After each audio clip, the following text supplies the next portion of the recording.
Borja মাদ্রাসা। আপনার জন্য এবারের প্রশ্ন, পবিত্র কোরআনে মৃত্যু আসার পূর্বে কোন আমলের নির্দেশ দেওয়া হয়েছে? আমি আপনাকে অপশন দিচ্ছি।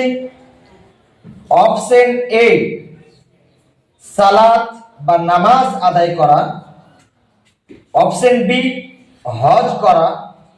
অপশন সি, সিয়াম পালন করা। অপশন ডি, দান সাদাকা করা।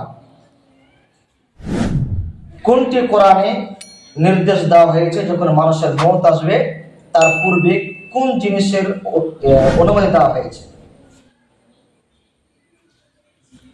আমি আল্লাহর উপরে ভরসা করে বেছে নিচ্ছি অপশন ডি, দান সাদকা করা।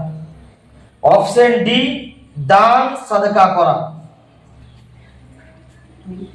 মানুষ যখন মারা যাবে বা মৃত্যুর সময় ঘনিয়ে আসবে, ওই সময় একটি গুরুত্বপূর্ণ ইবাদত রয়েছে, যেটি আল কোরআনে ওই ইবাদতটি করতে বলা হয়েছে, করার জন্য জোর দেওয়া হয়েছে।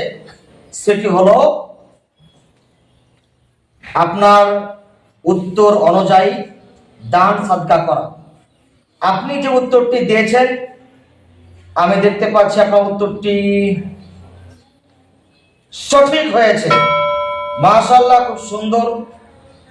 এই উপদেশ আল কোরআনে দেওয়া হয়েছে, মানুষ যখন মারা যাবে, মৃত্যু যখন ঘনিয়ে আসবে, তখন মানুষ যেন দান সাদকা করে।